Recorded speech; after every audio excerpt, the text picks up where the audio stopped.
Hello friends, Radhe Radhe. आज की इस वीडियो में हम लोग आम्लकी एकादशी व्रत कथा का श्रवण करेंगे।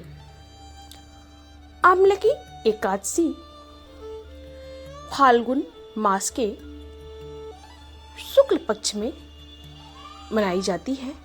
इस व्रत के करने से समस्त पाप नष्ट हो जाते हैं। कहा जाता है कि यह व्रत 1000 गोदान के फल के बराबर इससे हमें पुण्य मिलता है। तो आइए हम सब इस कथा का ध्यान पूर्वक श्रवण करते हैं। एक वैदिश नाम का नगर था जिसमें ब्राह्मण, क्षत्रिय, वैश्य और शूद्र चारों वर्ण आनंद पूर्वक रहते थे। उस नगर में सदैव वेद ध्वनि गूंजा करती थी तथा पापी, दुराचारी तथा नास्तिक उस नगर में कोई नहीं था। उस नगर में चैत्ररथ नाम का एक चंद्रवंशी राजा राज्य करता था। वह अत्यंत ही विद्वान तथा धर्मी था। उस नगर में कोई भी व्यक्ति दरिद्र और कंजूस नहीं था। सभी नगरवासी विष्णु भक्त थे और आबाल वृद्ध स्त्री पुरुष एकादशी का व्रत किया करते थे। एक समय फाल्गुन मास के शुक्ल पक्ष की आम्लकी एकादशी आई। उस दिन राजा, प्रजा तथा बाल वृद्ध सबने हर्षपूर्वक व्रत किया। राजा अपनी प्रजा के साथ मंदिर में जाकर पूर्ण कुंभ स्थापित करके धूप, दीप, नैवेद्य, पंचरत्न आदि से आंवले का पूजन करने लगे और इस प्रकार स्तुति करने लगे। हे धात्री, तुम ब्रह्म स्वरूप हो, तुम ब्रह्मा जी द्वारा उत्पन्न हुए हो और समस्त पापों का नाश करने वाले तुमको नमस्कार है। अब तुम मेरा अर्घ्य स्वीकार करो। तुम श्री रामचंद्र जी द्वारा सम्मानित हो। मैं आपकी प्रार्थना करता हूँ, अतः आप मेरे समस्त पापों का नाश करो। उस मंदिर में सबने रात्रि को जागरण किया। रात के समय वहाँ एक बहेलिया आया जो अत्यंत पापी और दुराचारी था।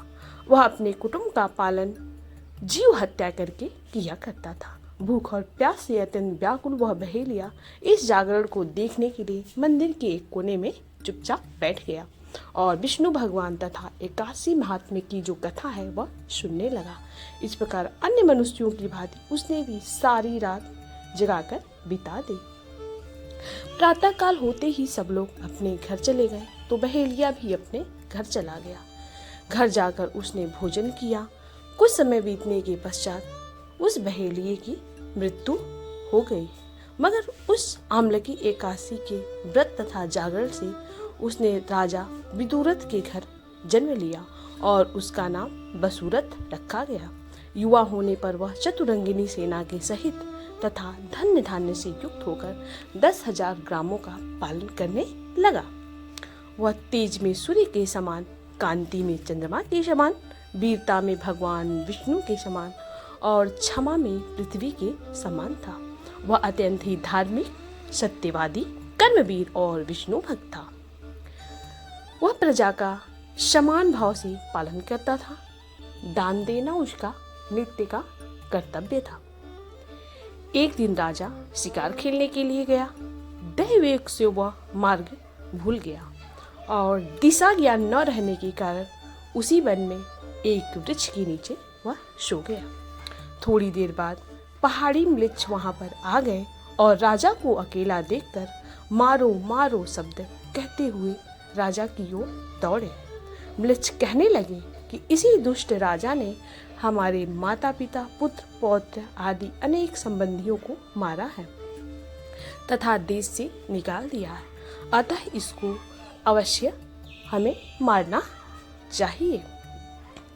ऐसा कहकर वे म्लेच्छ उस राजा को मारने दौड़े और अनेक प्रकार के अस्त्र शस्त्र उसके ऊपर फेंके। वे सब अस्त्र शस्त्र राजा के शरीर पर गिरते ही नष्ट हो जाते और उनका वार पुष्प के समान प्रतीत होता। अब उन म्लेच्छों के अस्त्र शस्त्र उल्टा उन्हीं पर प्रहार करने लगे जिससे वे मूर्छित होकर गिरने लगे। उसी प्रकार राजा के शरीर से एक दिव्य स्त्री उत्पन्न हुई। वह स्त्री अत्यंत सुंदर होते हुए भी उसकी भ्रुकुटी टेढ़ी थी। उसकी आंखों से लाल लाल अग्नि निकल रही थी जिससे वह दूसरे काल के समान प्रतीत होती थी। वह स्त्री म्लेच्छों को मारने दौड़ी और थोड़ी ही देर में उसने सब म्लेच्छों को काल के गाल में पहुंचा दिया। जब राजा सोकर उठा तो उसने म्लेच्छों को मरा हुआ देखकर कहा, कि इन शत्रुओं को किसने मारा है, इस वन में मेरा कौन ही तैसी रहता है। वह ऐसा विचार कर ही रहा था कि आकाशवाणी हुई, हे राजा, इस संसार में विष्णु भगवान के अतिरिक्त कौन तेरी सहायता कर सकता है।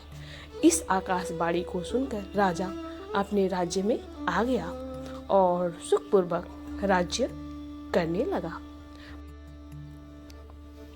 जो मनुष्य इस आम्ल की एकादशी का व्रत करते हैं वे प्रत्येक कार्य में सफल होते हैं और अंत में वो विष्णु लोक को जाते हैं।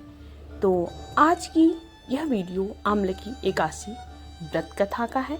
अगर ये वीडियो आप लोगों को अच्छा लगा हो तो इस वीडियो को प्लीज़ लाइक करिएगा, शेयर करिएगा, कमेंट बॉक्स में अपनी राय दीजिएगा और हमारे चैनल को सब्सक्राइब करके बेल आइकन को प्रेस कर दीजिएगा। तब तक के लिए आप सभी को राधे राधे। ओम नमो भगवते वासुदेवाय।